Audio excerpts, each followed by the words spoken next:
በስመ አብ ወወልድ ወመንፈስ ቅዱስ አሐዱ አምላክ። እናማት በስመ አብ ወወልድ ወመንፈስ ቅዱስ አሐዱ አምላክ። በስመ አብ ወወልድ ወመንፈስ ቅዱስ አሐዱ አምላክ አሜን። ክቡር አባታችን የዚህ ታላቅ ደብር አስተዳዳሪ፣ ክቡራን አበው ሊቃውንተ ቤተ ክርስቲያን፣ መምህራን፣ አባቶች፣ እናቶች፣ ወንድሞች፣ እህቶች እንዲሁም ሕፃናት በልዑል እግዚአብሔር ሰላምታ እንደምናመሻችሁ። አሜን። ምሕረትና ቸርነቱን አብዝቶ እስከዚህ ሰዓት ያደረሰን በዕድሜያችን ላይ የዛሬዋን ዕለት ይችን ሰዓት የጨመረልን ቅዱስ ቃሉን እንድንሰማ ስሙን እየጠራን እንድናመሰግነው ከገናናው ሰማዕት ከቅዱስ ጊዮርጊስ በረከት ረድኤት እንድንሳተፍ በቤቱ የሰበሰበን የአባቶቻችን አምላክ ልዑለ ባሕርይ እግዚአብሔር ስሙ የተመሰገነ ይሁን። እንደ እግዚአብሔር ቅዱስ ፈቃድ እንደምታውቁት በዛሬው ዕለት ከሥርዓተ ቅዳሴው ጀምሮ ሲነበብ ሲነገር ሲሰበክ የነበረው የዮሐንስ ወንጌል ምዕራፍ 3 ላይ ስሙ የተጠቀሰ ታሪኩ የተነገረለት ኒቆዲሞስ የሚባል ጻድቅ ሰው የሚታሰብበት ሳምንት ነው። ኢትዮጵያዊው አባታችን ቅዱስ ያሬድ የዐቢይ ጾም ሳምንታትን በወንጌል እንዲያጌጡ አድርጎ ሰይሟቸዋልና አሁን ያለነው ኒቆዲሞስ ላይ ስለሆነ የቀሪውን ሰዓት ትምህርታችንን የኒቆዲሞስ ክርስትና በሚል ርዕስ እናደርጋለን።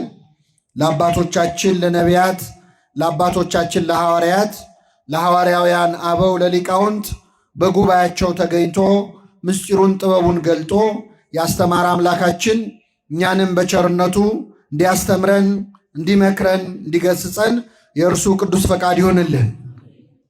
የኒቆዲሞስ ነገር በቤተ ክርስቲያናችን በዚህ ሳምንት ብቻ አይደለም የሚነገረው።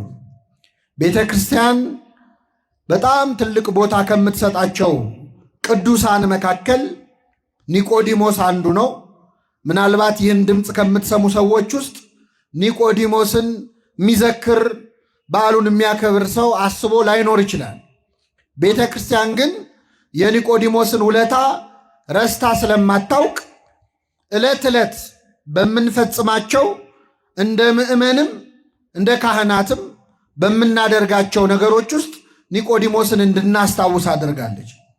ለምሳሌ ምዕመናን ወደ ቤተ ክርስቲያን ስንገባ ከመግባታችን በፊት ምን እናደርጋለን? አትሳለሙ? ትሳለማላችሁ። በመጀመሪያ በግንባራችን ተደፍተን ምን እንላለን? ደፉን እንሰግዳለን። ከዚያ ግራና ቀኝ ምኑን እንሳለማል? በሮቹን እንሳለማል። በቤተ ክርስቲያናችን ትምህርት በግንባራችን ተደፍተን የምንሳለመው የክርስቶስን መቃብር ነው። የጌታን መቀበሩን አስበን ነው። በግራና በቀኝ የምንስመው ደግሞ ዮሴፍንና ኒቆዲሞስን ነው። ክርስቶስን የገነዙትን እነዚህን ሁለት ቅዱሳን እናስባለን። ከዛሬ በኋላ አደራ አስተውላችሁ ተሳለሙ። እሺ፣ ብዙ ጊዜ ስንሳለም አናስተውልም። አንዳንዴ እንደው ተሳስታችሁ ወይ መስሪያ ቤታችሁን ወይ ሆስፒታል ወይ ትምህርት ቤት ተሳልማችሁ አታውቁም? ብዙ ሰው እኮ ይሳሳታል። ለምን? አስተውለን ስለማንሳለም።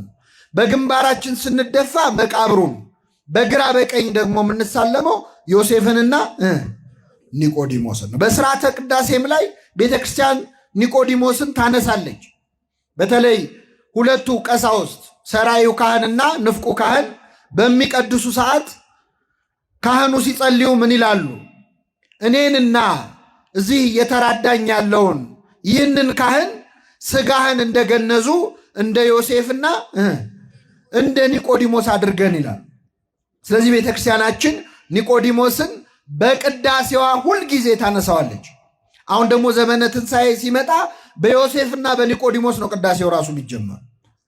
ገነዙት እያለች እያመሰገነች ማለት ነው። ስለዚህ ኒቆዲሞስ የዋዛ ሰው አይደለም። እጅግ ታላቅ ጻድቅ ነው። እጅግ ታላቅ ቅዱስ ነው። በረከቱን ያሳድርብን። የኒቆዲሞስ ክርስትና ብለን ስለዚህ ጻድቅ ሰው እንዴት በተለይ መንፈሳዊ ሕይወቱ እንዴት እያደገ እንደመጣ ከዮሐንስ ወንጌል ብቻ መሰረት አድርገን እንማራለን። እግዚአብሔር አምላካችን በቸርነቱ እንዲያስተምረን ቅዱስ ፈቃዱ ይሁንልን። ምዕመናን፣ ኒቆዲሞስ የሚለውን ስም የምናገኘው በዮሐንስ ወንጌል ላይ ብቻ ነው። በሌሎች ወንጌላት ላይ የኒቆዲሞስ ታሪክ አልተጻፈም። ዮሐንስ ወንጌል ላይ ግን 3 ጊዜ ኒቆዲሞስ ተጠቅሷል። የመጀመሪያው የዮሐንስ ወንጌል ምዕራፍ 3 ነው። ሁለተኛው የዮሐንስ ወንጌል ምዕራፍ 7 ነው። ሶስተኛው ደግሞ የዮሐንስ ወንጌል ምዕራፍ 19 ላይ ነው። በእነዚህ 3 ምዕራፎች ላይ ኒቆዲሞስ ተነስቷል። የመጀመሪያው ዛሬ ጠዋት የተነበበው ወንጌል ነው። የአይሁድ አለቃ የነበረ ኒቆዲሞስ የሚባል ከፈሪሳውያን ወገን የነበረ አንድ ሰው ነበር ይላል። የአይሁድ አለቃ ተብሏል ኒቆዲሞስ። የአይሁድ ምን አለቃ? አለቅነቱ ይላሉ አባቶቻችን በ3 ነገር ነው። አንደኛ ኒቆዲሞስ የተማረ ሰው ነው፣ ምሁር ነው። ሁለተኛ ባለስልጣን ነው። በዚያን ዘመን የነበረው የአይሁድ ሸንጎ የአይሁድ ምክር ቤት አባል ነው፣ የፓርላማ አባል ነው በዘመናችን ቋንቋ። ስለዚህ ኒቆዲሞስ አንድ የተማረ ነው፣ ሁለተኛ ባለስልጣን ነው፣ ሶስተኛ ባለጸጋ ነው። ሀብት ንብረት የሞላው የተረፈው ይህ ቀረህ የማይባል ባለጠጋ ሰው። 3 ነገር አንዱ ኒቆዲሞስ ላይ አለ። ብዙ ጊዜ 3ቱ ነገር እኮ በአንድ ሰው ላይ አይገኝም አይደል? አንድ ሰው ባለጸጋ ሊሆን ይችላል፣ ግን የተማረ አይሆን። በጣም ሀብት ኖሯቸው ትምህርቱ ላይ ሳሳ ይላሉ አይደል? አንዳንድ ሰዎች ስልጣን ኖሯቸው ግን ትምህርቱ ላይ ይሳሳል። ሀብት ኖሯቸው አንዱ ነገር ላይ ይጎላቸዋል። ዕውቀት ኖሯቸው ስልጣን የላቸውም። ስልጣን ሲኖራቸው ትምህርት የላቸውም። እንዲህ እያለ የሆነ ነገር ይጎላል። ኒቆዲሞስ ግን 3ቱም ነገር የነበረው የአይሁድ አለቃ ነበረ። ቤተ ክርስቲያናችን ኒቆዲሞስን ግን ዛሬ የምታስበው ሀብቱን አይታ አይደለም፣ ወይም ስልጣኑን አይታ አይደለም፣ ወይም የተማረ ሰው ስለነበር አይደለም። ይህን ሰው ዛሬ የምናከብርበት ምክንያት አንድ ነው። በሌሊት ወደ ኢየሱስ መጥቶ ነበር ይላል። እስኪ በሉ፣ በሌሊት ወደ ማን መጥቶ ነበር? በቃ ይህን ሰው እንድናከብረው ስሙን እንድንጠራ ያደረገን ሀብቱን አይታ አይደለም። ቤተክርስቲያን ስልጣኑ አይደለም፣ ዕውቀቱ አይደለም፣ ለራሱ እንጂ ለመንፈሳዊ ነገር አይጠቅምም። ይህ ሰው በሌሊት ወደ ኢየሱስ ክርስቶስ መጥቶ ነበር። ሀብት ያላቸው ሰዎች በሌሊት ወዴት ነው የሚሄዱት? ገንዘብ ያላቸው ስልጣን ያላቸው ሰዎች ሌሊት የት ነው የሚያሳልፉት? አብዛኛው ኃጢአት የሚሰራው በሌሊት አይደል እንዴ? ሰይጣን እኮ የሚሰለጥነው መናፍስት ሰው ላይ የሚፈነጩት በሌሊት ነው። ብዙ ወንጀል የሚሰራው፣ ደም የሚፈሰው፣ ዝርፊያ የሚደረገው፣ ንብረት የሚሸሸው በሌሊት ነው። ይህ ባለስልጣን ግን በሌሊት ወደ ክርስቶስ መጥቶ ነበር። እንደዚህ ለመሆን ያብቃል። እንዴት ያለ ሰዓታት ቋሚ ነው! እንዴት ያለ ማህሌት ቋሚ ነው! በሌሊት ትግሃ ሌሊት እኮ በጣም ትልቅ ነገር ነው። የሌሊቱን ግርማ ሳይፈሩ ወደ ክርስቶስ መምጣት፣ ጨለማውን ሳይፈሩ ገስግሶ መሄጃ አጥቶ አይደለም። ኒቆዲሞስ ሀብት አለው፣ የፈለገበት ማደር ይችላል። ስልጣን አለው፣ በፈለገበት ቦታ መዋል ይችላል፣ ማሳለፍ ይችላል። በሌሊት ወደ መድኃኒታችን ወደ ኢየሱስ ክርስቶስ መጣ። ክርስቶስ በሌሊት ወደ እሱ የምንመጣበትን ትጋት ያድለን። እግዚአብሔር ሲፈቅድ ነው አይደል መምጣት የሚቻለው መትጋት የሚቻለው። ከንዋ መሐኬት ከኃጢአት እንቅልፍ አንቅቶ በሌሊት ፊቱ የሚያቆመን ማን ነው? እግዚአብሔር ነው። እና ኒቆዲሞስን የምናከብረው በሌሊት ወደ ክርስቶስ ስለመጣ ነው። በሌሊት ወደ ክርስቶስ ለመምጣት ያብቃን። ግን ሌሊት ሲባል ሰዓቱ ብቻ እንዳይመስላችሁ ምመን፣ ሰዓቱ ብቻ አይደለም።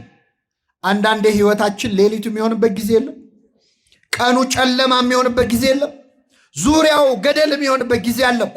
ጭልም የሚልብን ቀኑ ራሱ እንደ ጨለማ የሚሆንብን ጊዜ አለ። ሌሊት ሲሆንባችሁ መምጣት ያለባችሁ ወደ ክርስቶስ ነው። መምጣት ያለብን ወደ እሱ ነው። ቢጨልምም እንኳን ወደ እሱ ስትመጣ ጨለማ በእሱ ዘንድ አይጨልምም። ክርስቶስ ያለበት ሌሊት ከቀን ይሻላል። ብርሃኑ ያርቃላ ጨለማን። አምላካችን በጨለመብን ሰዓት ወደ እሱ እንድንመጣ ያድርገን። አንዳንዴ ሰው ጭልም ሲልበት ተስፋ ይቆርጣል፣ ራሱን እስከ ማጥፋት ይደርሳል፣ ዙሪያው ገደል ይሆንበታል። ዝም ብለና ወደ ክርስቶስ ቅረብ፣ የዛኔ እሱ ብሩህ ያደርገዋል። እንደውም በጨለመብህ መጠን ብርሃን ይሆናል። በአምጣነ ጽልመታ ከማሁ ብርሃን አይላል። በጨለመብን ልክ ማብራት የሚቻለው ማን ነው? እግዚአብሔር። ስለዚህ ኒቆዲሞስ በሌሊት ወደ ክርስቶስ መጣ። እንግዲህ ይህን ያህል ካመሰገን ነው ደግሞ ትንሽ እንውቀሰው። ከኔ ጋር ናችሁ ምዕመናን? እግዚአብሔር ከሁላችን ጋር ይሁን። ኒቆዲሞስ ወደ ክርስቶስ የመጣው በቀን ሳይሆን በምንድን ነው? በሌሊት ያስመጣው ግን ይገርማችኋል፣ ፈርቶ ነው። ክርስቶስን ሲከተል ከክርስቶስ እግር ስር ቁጭ ብሎ ሲማር መታየት አልፈለገም ኒቆዲሞስ። ምክንያቱም በዚያን ጊዜ በነበረው የአይሁድ ሸንጎ አንድ ሰው የክርስቶስ ተማሪ ሆኖ ከታየ ወደ ምኩራብ አይግባ የሚል አዋጅ ታውጇል። ስለዚህ ኒቆዲሞስ ከክርስቶስ እግር ስር ቁጭ ብሎ ሲማር አይሁድ ካዩ ከስልጣኑ ሊያነሱት ይችላሉ፣ ከሀብቱ ሊያራቁቱት ይችላሉ፣ ጥቅሙ ሊጠፋበት ይችላል። በዛ ላይ ደግሞ ምሁር ነው እየተባለ በዕድሜ ከሱ ከሚያንስ የ30 ዓመት ከሆነው ከክርስቶስ እግር ስር ቁጭ ብሎ ሲማር ቢያዩት እስከ ዛሬ አልተማረም እንዴ ገና ይቀጽላል ብለው ይንቁታል። አባቶቻችን ተከብሮ ያደርጋል ደንቆሮ ይላሉ። መከበር እኮ ያደነቁራል። አሁን ገና እየተማረ ነው እንዴ መባል ያሳፍራል። ስለዚህ ኒቆዲሞስ በሌሊት ወደ ክርስቶስ የመጣው ፈርቶ ነው። ይገርማቸው ብዙ ሰዎች በስልጣናቸው ምክንያት ወደ ቤተክርስቲያን መምጣት ይፈራሉ። አይ ጥሩ አይደለም፣ እኔ እዛ አካባቢ መታየት አልፈልግም፣ ባይሆን የሚያስፈልግ ነገር ካለ ለእድሳቱ ለግንባታው እኔ እከፍላለሁ ይላሉ። አንዳንድ ሰዎች ገንዘብ ሰጥተው መምጣት አይፈልጉም። አንዳንድ ሰዎች ንግዳቸው የሚበላሽ ይመስላቸው የቤተክርስቲያን ነገር አግዙ እንዲያድርጉ ምናምን ሲባሉ አይ እንደዚህ ስፖንሰር አድርጉ ከተባለ እኮ ገበያችንን ያበላሽብናል፣ እኛ ሁሉንም ስለሆነ የምናስተናግደው ጥሩ አይመጣም ብለው ይፈራሉ። ኒቆዲሞስ እንደዚህ አይነት ፍራን የፈራው ሀብቱን እንዳያጣ ስልጣኑን እንዳያጣ ወደ ክርስቶስ መጣ። ግን መጣ እንዴትም ቢሆን ከነ ፍርሃቱ ከነ ጭንቀቱ መጣ። እግዚአብሔር መቼስ ምንም እያሰብን ቢሆን ወደ እሱ እንድንመጣ ይፈልጋል አይፈልግም? እየተጎተትንም ቢሆን ፈርተንም ቢሆን በሌሊትም ቢሆን በቀንም ቢሆን ብቻ ኑ የሚል አምላክ። ኑ እናንተ ሸክማችሁ የከበደ ወደ እኔ ኑ እኔም አሳርፋችኋል። እንዲህ የሚል ማን አለ? ከአማልክት መካከል ማን አለ? እኔም ምን እላችኋል? እግዚአብሔር ሁላችንን ያሳርፈ እና ኒቆዲሞስ በሌሊት ወደ ክርስቶስ መጣና መምህር ሆይ አለው። በዮሐንስ ወንጌል ምዕራፍ 2 ላይ ተአምር ሲሰራ አይቷል። በቃና ዘገሊላ ውሃውን ወይን ማድረጉን ሰምቷል። ስለዚህ ምን አለ? መምህር ሆይ እግዚአብሔር ከእርሱ ጋር ከሆነ በቀር አንተ የምታደርጋቸውን ተአምራት ሊያደርግ የሚቻለው እንደሌለ ከእግዚአብሔር መምህር ሆነህ ተልከህ እንደመጣ እናውቃለን አለ። እንደውም ቁጥሩን አብዝቶ ምን እንላለን? እናውቃለን። ከሱም ጀርባ ሌሎች ሰዎች አሉ ማለት። ክርስቶስን መጥቶ አመሰገነው። ከእግዚአብሔር መምህር ሆነ መላክን እናምናለናል። ጌታችን ምን አለው? ሰው ዳግመኛ ካልተወለደ በቀር የእግዚአብሔርን መንግስት አያያትም አለው። ምን አይላትም? መውረሱም ተውት፣ ምን አይላትም? አያያትም። ይገርማል። ሰው ዳግመኛ ካልተወለደ በቀር መጥተህ ስላመሰገንከኝ አይደለም፣ መምህር ሆይ ስላልከኝ አይደለም፣ እንዳንተ ያለ ከእግዚአብሔር የተላከ የለም፣ አንተ የምታደርገውን የሚያደርግ የለም ስላልከኝ አይደለም፣ ምንድነው ድጋሚ መወለድ አለብህ አለው። አይገርምም? እሱ እኮ ባለስልጣን ነኝ ብሎ ተኮፍሶ ነው የመጣው። እሱ እኮ ትልቅ ሰው ነው በሱ ቤት። ክርስቶስ ግን ገና መወለድ አለብህ፣ ገና ይቀርሃል። ደነገጠ ኒቆዲሞስ። እንዴት ሰው ከሸመገለ በኋላ ዳግመኛ ወደ እናቱ ማኅፀን ገብቶ ሊወለድ ይችላልን? አለ። ይሄ ንጹሕ ጥያቄ ነው፣ ከልቡ ነው የጠየቀው። ክርስቶስ መለሰለት፣ ሰው ዳግመኛ ከውሃና ከመንፈስ ካልተወለደ በቀር የእግዚአብሔርን መንግስት አያያትም አለ። ከምንና ከምን ካልተወለደ? ከውሃና አባቶቻችን ሲያብራሩት ከአብራ ከመንፈስ ቅዱስ ከማኅፀነ ዮርዳኖስ ይላሉ። ዮርዳኖስን እንደ እናት መንፈስ ቅዱስን እንደ አባት አድርገው ከአብራ ከመንፈስ ቅዱስ ከማኅፀነ ዮርዳኖስ ካልተወለደ ወይም ካልተጠመቀ በቀር የእግዚአብሔርን መንግስት ሊያይ አይችልም። ስለ ጥምቀት የነገርኩ አለው። አዎ ባለስልጣን ነህ፣ ምሁር ነህ፣ ገንዘብ አለ፣ ዝና አለ፣ ግን ድጋሚ ልትወለድ ያስፈልጋል። መጠመቅ አለብህ። አለዚያ የእግዚአብሔር መንግሥት ልታይ አትችልም። መምህሩን በማድነቅ አድንም። እንዳንተ ያለ የለ መምህር በማለት ከእግዚአብሔር የተላክነ በማለት አትድንም። ድጋሚ መወለድ አለብህ። ይኸውም ጥምቀት ነው ብሎ ምስጢረ ጥምቀትን አስተማሩ። ይህን ጊዜ ኒቆዲሞስ ሁለተኛ ጥያቄ ጠየቀ። ይህ እንዴት ሊሆን ይችላል አለ። እስኪ በሉ ይህ አሁን የጠየቀው ከእውቀት ማነስ ሳይሆን ተጠራጠረ። እንዴት ሊሆን ይችላል? ይህን ጊዜ ክርስቶስ ተቆጣ። እግዚአብሔር ምዕመናን ከእውቀት ማነስ ስንጠይቀው ይመልስልናል። ከእምነት ማነስ ስንጠይቀው ግን ይቆጣል፣ ያዝናል። እንዴት ይሆናል የሚለው ከእውቀት ማነስ ከሆነ ይብራራል። እመቤታችን እንደጠየቀችው ገብርኤልን ወንድ ስለማላውቅ አሁን ይሄ ከእውቀት እንዴት ነው የሚሆነው ነው ያለችው። አክብሮ መለሰላት። እንደ ዘካርያስ ሳትጠራጠሪ፣ እንደ ኒቆዲሞስ ሳትከራከሪ ያመንሽ ብፅዕት ነሽ እንላታለን።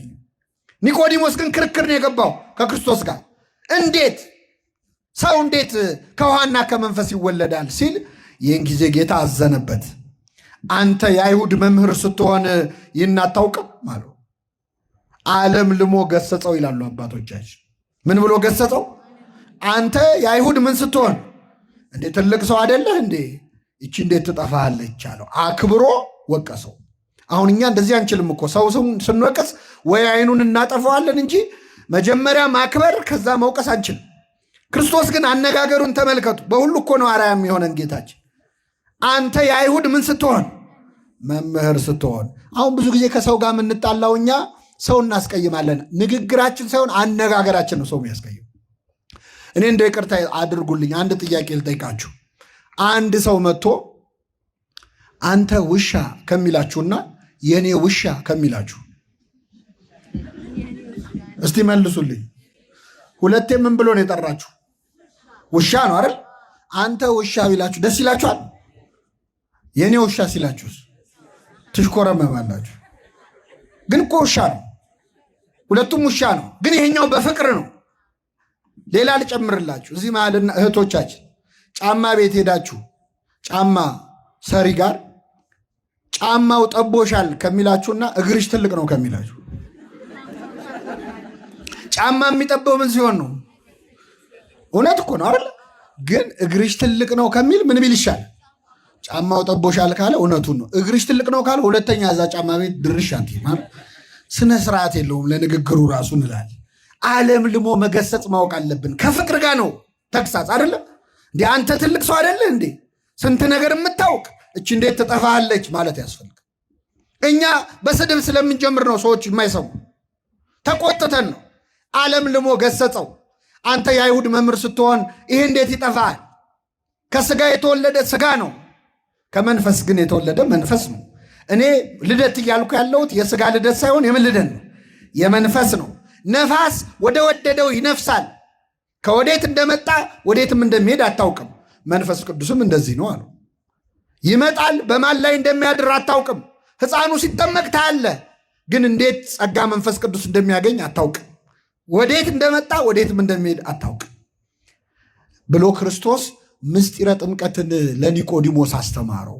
ኒቆዲሞስ ትልቅ ሰው ነኝ ብሎ፣ ባለስልጣን ነኝ ብሎ፣ ባለ ሀብት ነኝ ብሎ፣ ክብሩን ጠብቆ ግራ ቀኝ አይቶ ሰው አየኝ አላየኝ ብሎ ሲመጣ ክርስቶስ እንደምታስበው ትልቅ ሰው አይደለህም፣ ገና አልተወለድክም አለው። እየሰማችሁ ነው? ገና ልትወለድ ምን ይልሃል? ያስፈልግሃል አለው። እግዚአብሔር እንደዚህ አይነት አምላክ። ይህንን ወንጌል ምስጢረ ጥምቀትን አስተማረው። በነገራችን ላይ እንደው ዝም ብዬ ነው እንጂ የምደክመው፣ እዚህ ጉባኤ ላይ ያላችሁ ይሄ ድምፅ የሚሰማችሁ ሁላችሁም በ40 እና በ80 ቀናችሁ አሁን ያነበብኩትን ወንጌል ሰምታችሁታል። ክርስትና ስትነሱ ይህን አንብባ ነው ቤተክርስቲያን ክርስትና ያነሳችን። አልሰማችሁም? ትዝ አይላችሁም? ለነገሩ የዛን ቀን ቢዚ ነበራችሁ፣ ጡት እየጠባችሁ የሁላችንም ሕፃናት ስለነበር። ነፍሳችን ግን ትሰማለች አይደለም? አዎ።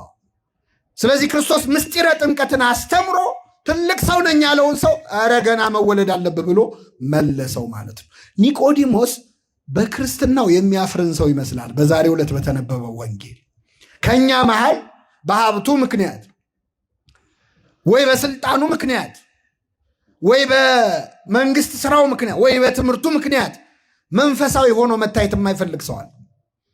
ከቢሮ ወጥተው የት ነው የምትሄጂው ሲባሉ ቤተ ክርስቲያን ላለ ማለት እዚህ ደረስ ብዬ መጣሁ የሚሉ ሰዎች ማተባቸውን ለማሰር የሚያፍሩ።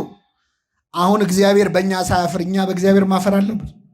ማንም ያሳፍረው ከእኛና ከሱ? እሱ ለእኛ እርቃኑን ለመሰቀል ሳያፍር እኛ ለማማተብ እናፍራለን። ሰው ፊት ጸልዮ ለመብላት የሚያፍሩ አሉ ከእኛ መሃል። ግራ ቀኝ አይቶ ልክ ኒቆዲሞስ ግራ ቀኝ አይቶ በሌሊት እንደመጣ በፍጥነት የሚያማትቡ ወጣቶች አሉ፣ ሰው ሳያያቸው።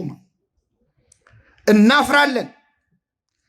መስሪያ ቤታቸው ላይ ስለ ሃይማኖታቸው እንዲታወቅ የማይፈልጉ እየጾሙ ብሉ ሲባሉ አይ ቆይ ትንሽ ቆያለሁ በኋላ በላለሁ ወይ በልቼ መጣሁ የሚሉ ከትትና አንጻር ከማፈር አንጻር ሲሆን ነው እግዚአብሔር የሚያዝ ነው። ያው ጾም ነው፣ ተናገርከው አልተናገርከው ክርስቲያን ከሆንክ አንድ ነው ለሁላችን። የሚፈራ ሰው አለ። ሰጥቶ የሆነ በጎ ነገር ቤተክርስቲያን ውስጥ እየተሳተፈ ግን ሌላ ቦታ ያለውን ነገር የሚያበላሽበት መንፈሳዊ ሆኖ መታየት የማይፈልግ በተለይ ወጣትነት ላይ ይፈተናል። ጓደኞቹ እንዳያሾፉበት ስንት ወጣት ወደ እግዚአብሔር እየመጣ ወደ መንፈሳዊ ቦታ እየመጣ የሚሸማቀቅ ወጣት አለ። ሲዘምር እንዳይታይ ክህነት ተቀብለው የሚፈሩ ወጣቶች አሉ። ዲያቆን ነኝ ለማለት ገና ነው ለዓለም በዓለም ፊት ሞገስ እንዳያጡ ማለት። ይሄ የኒቆዲሞስ የመጀመሪያው ፈተና ነው። እንዲህ ያለ ፈተና ያለብንን ኒቆዲሞስን ያበረታ አምላክ ሁላችንን ያበርታ። የዮሐንስ ወንጌል ላይ ኒቆዲሞስ 3 ነው የተጠቀሰው ብያቸዋል። ስንቴ? የመጀመሪያው አሁን የነገርኳችሁ። ሁለተኛ ኒቆዲሞስን የምናገኘው የዮሐንስ ወንጌል ምዕራፍ 7 ላይ ነው። የዮሐንስ ወንጌል ምዕራፍ 7 ላይ ኒቆዲሞስ ለሁለተኛ ጊዜ የዮሐንስ ወንጌል ላይ ስሙ ተጠቅሷል። ምን አደረገ መሰላችሁ? እየሰማችሁ ነው? ኒቆዲሞስ ከመምጣቱ በፊት አይሁድ ወታደሮች ጲላጦስ የሰጣቸው ሮማውያን የሰጧቸው የቤተ መቅደስ ጠባቂ ወታደሮች አሉና እነዚህን ወታደሮች ጠሩና ሂዱና የናዝሬቱን ኢየሱስን አስራችሁ ይዛችሁልን ነው አሏቸው። እሺ ብለው ወታደሮቹ ሰይፍ ይዘው ቆመጥ ይዘው መብራታቸውን ይዘው ሰንሰለት ይዘው ሄዱ። ማንን ሊያመጡ? ክርስቶስን። ከዛ ጌታችን የሚያስተምርበት ቦታ ሲደርሱ ጌታ እያስተማረ ነው። ክርስቶስ የሚያስተምረው በሺህ የሚቆጠር ሕዝብ ነው። ቆሞ እያስተማረ አዩት። ወታደሮቹ ምን አሉ? በቃ ትምህርት እያስተማረ ነው፣ ይጨርስና ከትምህርቱ በኋላ አስረን ይዘነው እንሄዳለን ብለው ቁጭ አሉ ወታደሮቹ። ከኔ ጋር ናቸው? ማን ሲያስተምር? አሁን ይገርማችኋል። ጌታችን እያስተማረ እያለ እነዚህ ወታደሮች ቁጭ ብለው አፋቸውን ከፍተው ሲማሩ ለምን እንደመጡ ረሱት። ለምንድን ነው የመጡት? ረሱት። የክርስቶስ ትምህርት እኮ ያስረሳል። እንኳን የጌታ ትምህርት የእኛን ኃጢአተኞቹን ትምህርት ይኸው እየሰማችኋል። ክርስቶስ ሲያስተምር ብንገኝ እንዴት ነበር የሚሆን? የእሱ ቃል እኮ የራሱ የእግዚአብሔር ቃል ነው። በነገራችን እግዚአብሔር ራሱ ሲናገር ማለት ምነው አሁን የሞላው ዓለሙን የሞላው ድምፅ መቅረጫ ቪዲዮ መቅረጫ ምነው በዛ ጊዜ በኖረ ኖሮ ብለዋል አቡነ ሽኖዳ። የጌታን ድምፁን በሰማ ነው ኖሮ። የእሱ ድምፅ እኮ ይሰራል። አልዓዛር አልዓዛር ውጣ ሲል የሞተው ይወጣል። የሚሰራ ቃል ነው።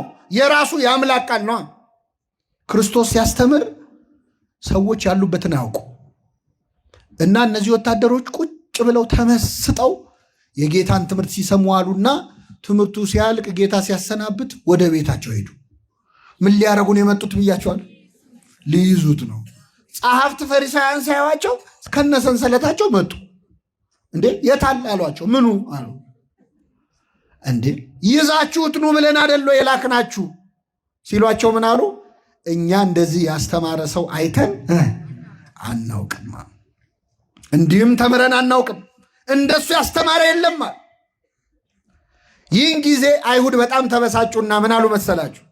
አይ እናንተ የእሱን ትምህርት የወደዳችሁት እኮ የእሱ ትምህርት ጥሩ ሆኖ ሳይሆን እናንተ ስላልተማራችሁ። እስቲ ከተማረ ሰው አንድ ሰው ቁጭ ብሎ የጌታን ትምህርት ሲማር ሰምታችኋል? አንድ ሰው እናንተ እኮ መሀይም ስለሆነ ስላልተማራችሁ። አንድ የተማረ ሰው እንደው እሱ እግር ስር ቁጭ ብሎ የተማረ ሰው አለ አሉ። አለ የለም? ኒቆዲሞስ። ይገርማችኋል። ኒቆዲሞስ እዛ ቆሟል። ይሄ ወሬ ሲወራ እዛ ቆሟል። አንድ የተማረ ሰው አለ ሲሉ እኔ ያለው እንዳይል ፈራ።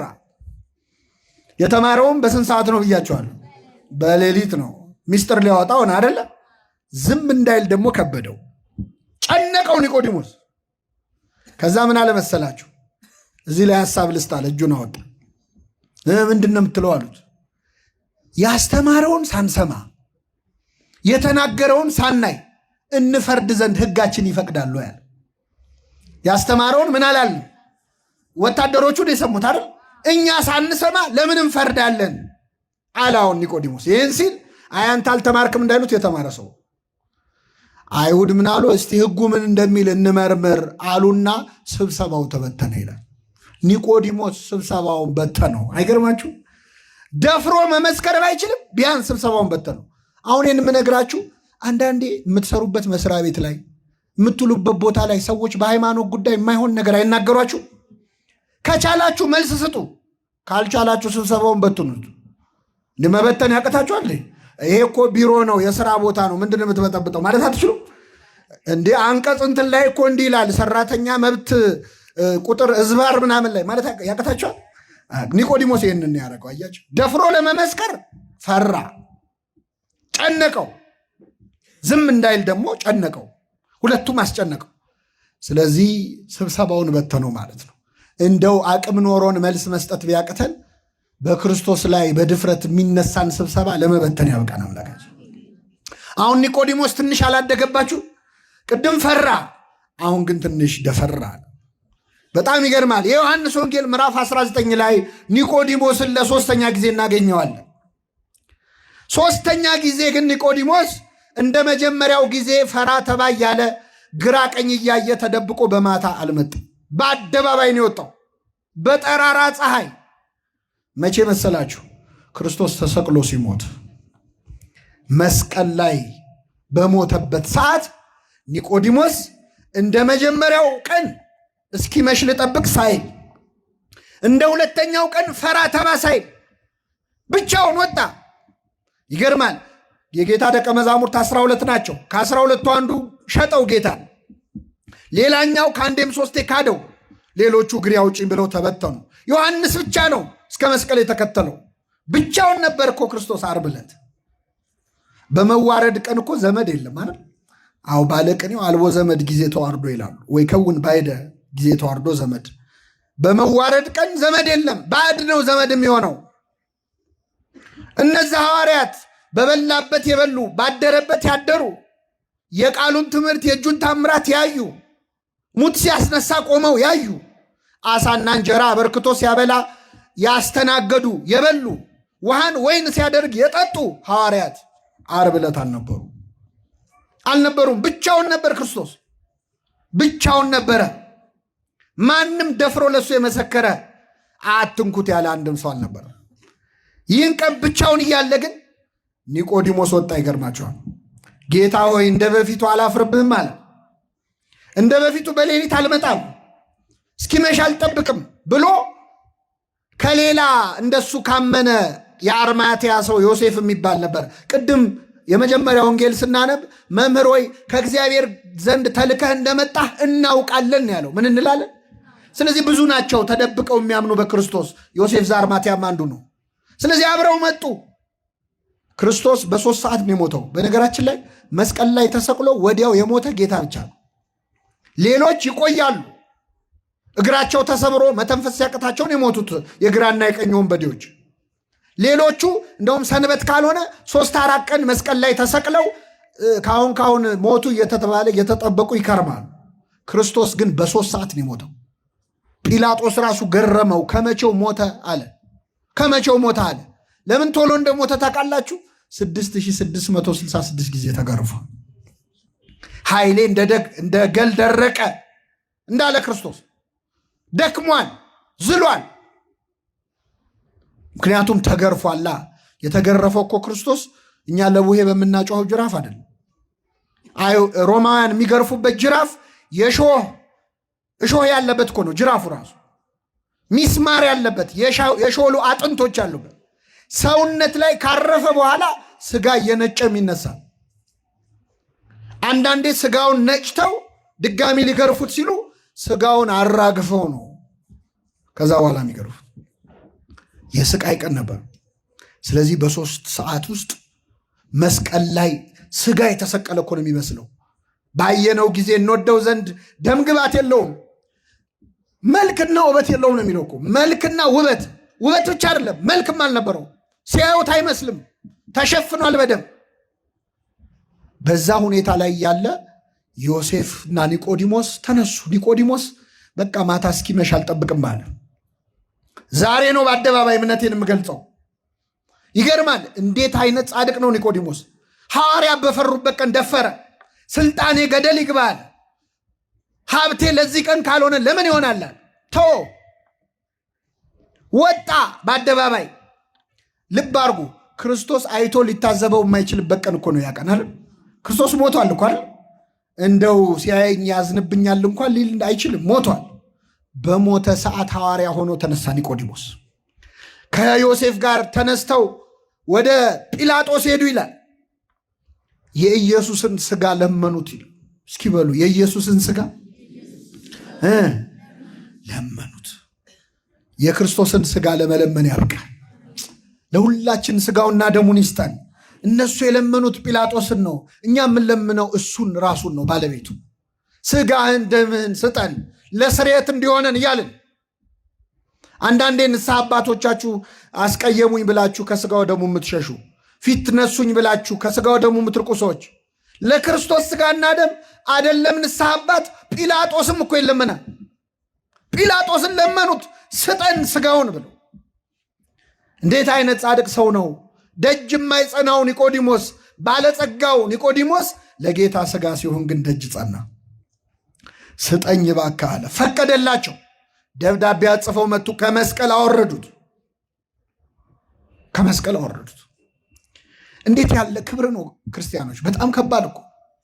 የክርስቶስን ስጋውን ከመስቀል ምን አሉት? አወረዱት። ሐዋርያት የሉም እኮ። እንቅበረው አላሉ፣ እንገንዘው አላሉ። ኒቆዲሞስ ግን ሊገንዘው ተነሳ። ውድ ሽቱ አመጣ። ውድ ሽቱ ቅመም አምጥቶ ገንዘቡን አፈሰሰ። በቃ ከሱ አይበልጥብኝም አለ። ስልጣኔም ገደል ይግባ፣ ገንዘቤም ምንም አይሰራም፣ ለክርስቶስ ያልሆነ ምን ይሆናል? ገነዙት ክርስቶስ። ሞትከኑ መንሥኤሆሙ ለሙታን፣ ሙታንን የምታስነሳ ሆይ ሞትክን። ደከምከኑ መጽንዔሆሙ ለድኩማን፣ ደካሞችን የምታጸና ሆይ ደከምክን እያሉ እያለቀሱ ገነዙት። ይህን ጊዜ ጌታ በመላእክቱም ይላሉ በመለኮቱም ይላሉ ሊቃውንት ምን ብለው እንደሚገንዙ ነገራቸው እግዚአብሔር። ስለዚህ ቅዱስ እግዚአብሔር፣ ቅዱስ ኃያል፣ ቅዱስ ሕያው የማይሞት እያሉ ዛሬ በዓለም አቀፍ ኪዳን የምናደርስበት ማለት ነው። እኛ ጋር ብቻ አይደለም፣ በምስራቁም በኦሪየንታሉም በኢስተርኖቹም ጭምር አንድ ነው። ቅዱስ እግዚአብሔር፣ ቅዱስ ኃያል፣ ቅዱስ ሕያው የማይሞት እያሉ ገነዙት። ክርስቶስን መገነዝ እንዴት ያለ ክብር ነው! እንደው እንዴት ችለው ገነዙት ምዕመናን! እንዴት ችለው አይኑን ከደኑት! አይን የሚያበራውን አምላክ ማለት ነው። አይን የሚያበራውን እጆቻቸው የሰለሉ ሰዎችን እጅ የሚሰጠውን አምላክ እጁን አሰሩት። እየፈሩ እየተንቀጠቀጡ ማለት ቅዱስ አጠቡት። ክርስቶስ በደም የተለወሰ አካሉን አጠቡት። በእውነት ዮሴፍና ኒቆዲሞስ በረከታቸው ይደርብን። እንዴት አይነት ክብር ነው! ስቃይ እኮ ነው ያቀን፣ ፈተና ያለበት ነው፣ የሚያሳስር ነው፣ የሚያስገድል ነው። እሱን ገንዘን እንሙታሉ። ከእሱ አይበልጥማ። ክርስትና ማለት ይሄ ነው። ይኸውላችሁ ማደግ ማለት ይሄ ነው። የሕግ መምህር በረከት ይሰጣል። ወየሐውር እምኃይል ውስተ ኃይል፣ ከኃይል ወደ ኃይል ይሄዳል። ኒቆዲሞስ ነው የሕግ መምህር። ኒቆዲሞስ በረከት ይሰጣል። ከኃይል ወደ ኃይል ሄደ። ሌሊት ሲፈራ አየነው፣ ፈራ ተባ ሲል አየነው። አሁን ግን ክርስቶስን ሲገንዝ አየነው። ቆሞ ሲገንዝ አየነው። ሹመቱ ይቅርብኝ፣ ከምኩራብም ያስወጡኝ፣ ከመንግስቱ አያስወጣኝ እንጂ ወሰነ ማለት ነው። በክፉ ቀን ነው ክርስትናውን የገለጠው። ክፉ ቀን ሲመጣ እኮ ነው ሰው የሚክደው አይደለም? ክፉ ቀን ሲመጣ ነው ሰው የሚሸሸው። ኒቆዲሞስ ግን በክፉ ቀን ክርስቲያን ሆኖ የተገኘ ሰው። ገነዙት፣ ክርስቶስን ቀበሩት በውድ ሽቱ። ያቺ ሴት እግሩ ስር አምጥታ ሰብራ ሽቶ አላፈሰሰችም። ኒቆዲሞስ ግን ያየኛል ሳይል ከሞተ በኋላ ነው ሽቶ ያፈሰሰለት። አፈሰሰለት ውድ ሽቱ። ሞቷል፣ ምን ያደርግለታል አላለም። በክብር ገንዘው ክርስቶስን ቀበሩት። ይሄ የመጨረሻው ክርስትና፣ የመጨረሻው ሰማዕትነት። ያስቀናል አይደለም? አያስቀናም? ያስቀናል። ምን ነው እንደው በኖርኩ አያሰኝም? አሁን እንዲህ ትል ከሆነ ይላል ቅዱስ ዮሐንስ አፈወርቅ፣ ወንድም ምን ነው እንደው ጌታ በተገነዘ ጊዜ በኖርኩ አብሬያቸው በገነዝኩ ትል እንደሆን ችግር የለውም፣ እኔ ልንገርህ፣ ውጣና ወንድም ነዳይ ሆኖ መንገድ ላይ ወድቆ ታገኘዋለህ፣ እሱን አልብሰው፣ ክርስቶስን እንደገነዝክ ይቆጠራል። ምን ችግር አለ?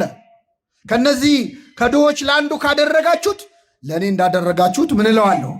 ቆጥረዋለሁ ብሏል ክርስቶስ። እንደውም ቅዱስ ኤፍሬም ሶርያዊ ምዕመናን፣ የሚገርማችሁ በሌሊት ይነሳና በማታ ከተማውን ይዞራል። ሶርያ ይዞርና የሞተ ድሃ ካለ ይፈልጋል።